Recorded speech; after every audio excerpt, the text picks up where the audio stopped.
జూబ్లీహిల్స్ నియోజకవర్గంలో ఉన్నాం. సో జూబ్లీహిల్స్ నియోజకవర్గంలో దివంగత ఎమ్మెల్యే మాగంటి గోపీనాథ్ గారు చేసిన ఆకృత్యాల గురించి, అరాచకాల గురించి మనతో చెప్తారంటే ఒకసారి మాట్లాడదాం. ఏం జరిగింది ఆ టైంలో, ఎందుకు అలా చేయాల్సి వచ్చింది, అసలు ఏంటో ఒకసారి మనం ఆయన మాటల్లో వినే ప్రయత్నం చేద్దాం. నమస్తే అండి, మీ పేరు? అంటే ఏ విధంగా గోపీనాథ్ గారు మిమ్మల్ని ఇబ్బంది పెట్టే ప్రయత్నం చేశారు, అసలు ఏం చేశారు? అంటే ఒక చిన్న బ్యానర్ ఇష్యూలో నన్ను తీసుకెళ్ళి ఇబ్బంది చేయడం. బ్యానర్ ఇష్యూ అంటే చిన్న బ్యానర్, నేను నవీన్ యాదవ్ గారి అభిమానంతో ఒక చిన్న బ్యానర్ వేసుకున్నాను. ఓకే. ఆ బ్యానర్ ఇష్యూలో తీసుకెళ్ళడం జరిగింది. ఎప్పుడు జరిగిందండి? ఇది గత ఒక 3 years 3.5 years బ్యాక్ తీసుకెళ్ళిండు.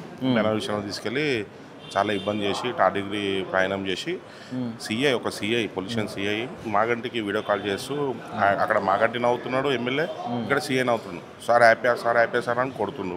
6లు పడుతున్నాయి, 4లు పడుతున్నాయి అనుకుంటా సిఐ ఎమ్మెల్యే నా ముఖం చూసుకుంటా కొడుతుంటే ఫీలింగ్ చూసుకుంటా నవ్వుతున్నాడు. అలా టాడిగ్రీ చేసాను. ఆ సమయంలో నవీన్ యాదవ్ గారు మాకు చాలా హెల్ప్ చేసి కాపాడుకోవడం జరిగింది. ఓకే. సో తర్వాత మళ్ళీ ఏమన్నా వెంటనే ప్రయత్నం చేశారా? ఒకటే ప్రయత్నం జరిగిందా? తర్వాత అక్కడ పిఎస్లకైనా నవీన్ యాదవ్ గారు మమ్మల్ని రక్షించడం జరిగింది. తర్వాత పిఎస్లకైనా బయటకు వచ్చినాక పోయి ఇంటికి పంపించడం జరిగింది. రోజు టీఆర్ఎస్ కార్యకర్తలను కానీ కార్పొరేటర్లు రాలని వీళ్ళని కండువ కప్పుకుంటావా లేవా, టీఆర్ఎస్ కండువ కప్పుకుంటావా కప్పుకోవా అని చాలా ఇబ్బంది జరగడం జరిగింది. కానీ నేను ఎక్కడ తల వంచలేను. నేను ఒక బీసీ బిడ్డని, ఒక ముదిరాజు బిడ్డని, నేను సావనీకైనా అంటే నవీన్ యాదవ్ గురించి మేము సావనీకైనా సిద్ధమని తల వంచే విషయం అయితే లేదు. అయితే మీరేమో ఇలా చెప్తున్నారు, కానీ బీఆర్ఎస్ పార్టీ ప్రధానంగా కేటీఆర్ కానీ బీఆర్ఎస్ వాళ్ళు అందరూ ఆరోపణ చేస్తుంది ఏంటంటే అసలు పెద్ద రౌడీ నవీన్ యాదవ్ వస్తే రేపు మొత్తం జూబ్లీహిల్స్ మొత్తం రౌడీజం తప్ప ఇంకేముంటుందని చెప్పి వాళ్ళు ఏమైందంటే ఫస్ట్ నవీన్ యాదవ్ టికెట్ రాకుండా ప్రయత్నం చేసారు.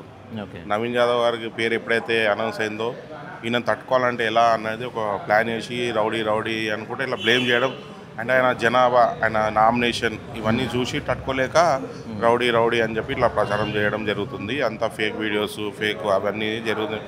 నవీన్ యాదవ్ గురించి మేము చూపిస్తాం, మీరు రాండి. బీఆర్ఎస్ నాయకులు కానీ బీఆర్ఎస్ కార్యకర్తలకు తెలుసు నవీన్ యాదవ్ అంటే ఏంది అనేది. మీరు రాండి, కేటీఆర్ రాండి, మేము ఇంటింటికి తీసుకొని ఎన్ని ఇంట్లకి నవీన్ యాదవ్ హెల్ప్ చేసిండు. అర్ధరాత్రి వాళ్ళ ఇంట్లో ఏం ప్రోగ్రామ్ ఉన్నా, చిన్న అఫీషియల్గా ఏం ప్రోగ్రామ్ చెప్పినా వచ్చి ఒక బుక్క తిని వెళ్ళే వ్యక్తి నవీన్ యాదవ్. వాళ్ళు గొప్పల్లా బీదోళ్ళ అని చూడడు.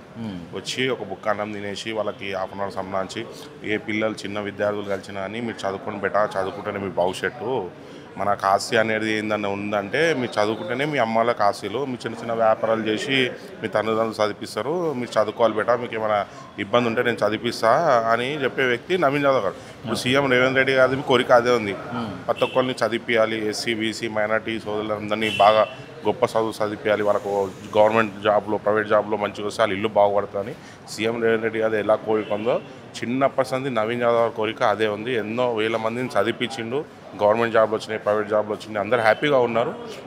ఇప్పుడు మీ జూబ్లీస్లో అక్కడ నవీన్ యాదవ్ గారు ఎమ్మెల్యే అయిందంటే మన జూబ్లీస్ ప్రజలు ఎక్కువ విద్యావంతులు వెళ్తారు, 100% ఎక్కువ విద్యావంతులు జూబ్లీస్ ప్రజలకైనా వెళ్తారు. గవర్నమెంట్ ఎంప్లాయీస్ కానీ ఏదైనా ఉందంటే జూబ్లీస్ ప్రాంతంలో ఉంటారు అన్నట్టు ఆ విధంగా నవీన్ యాదవ్ గారు 100% చేస్తాడు.